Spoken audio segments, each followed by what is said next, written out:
Well, hello all. I said I'd do a video on the HEL brake lines. It's not a tutorial video because I've already done the job, but just to give you a few tips and when you come to do it yourself. The kit that I got is a 2 brake line, one basically for each caliper rather than over the front mudguard option, which you can go for.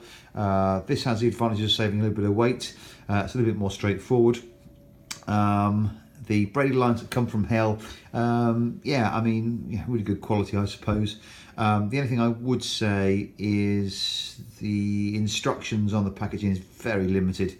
I suppose it doesn't really need it, you could argue, but it would have been sort of useful to actually have the label as to which ones were the front right, front left, and which ones were the rear, and they're not.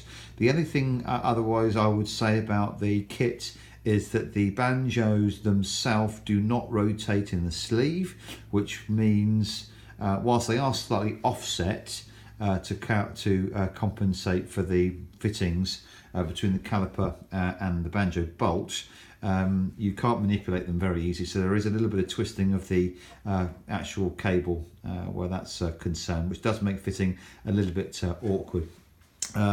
The twin banjo bolt that goes in here into the master cylinder, caution, do not over tighten these, you just need to pinch them up. I think it's maximum 24 foot-pounds of torque, whatever heck that is. I couldn't actually go that low on my torque wrench, but it's just to pinch them up. The mistake that I made is I over tightened them, and wasn't all that good. I ended up actually twisting the bolt, which changed the shape of the hole where the fluid goes into. So don't do that, just pinch them up. You'll know if they're not tight enough because you'll hear hydraulic fluid, brake fluid basically coming out of the fitting. So just do them up tight enough for that not to happen. Exactly the same on the caliper. They give you all the bolts, but you can still reuse the OEM ones if you want to. On the rear, really simple arrangement here. Single banjo obviously on the back, and onto the master cylinder underneath here. Exactly the same rules apply, don't over tighten them, it should be pretty straightforward. Obviously you'll know how to take the fluid out of your brakes. It's pretty straightforward. Bleeding, this was a pig for me, it really was. I had no brake lever at all for ages, and I had to chase this air around forever.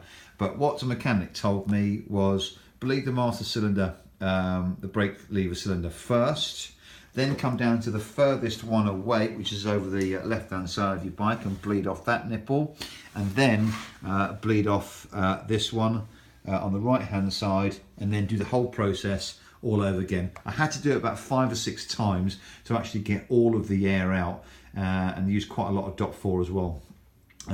Next tip he told me was put a bungee cord around the brake lever overnight, make sure it's nice and tight, and that way then any other air bubbles then will work their way to the top, back into the reservoir. And I now have a very good brake lever.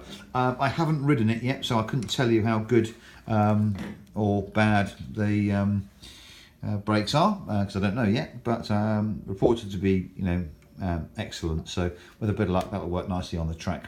Anyway, hope you get on with it. You got any questions, then just send a message. Thank you.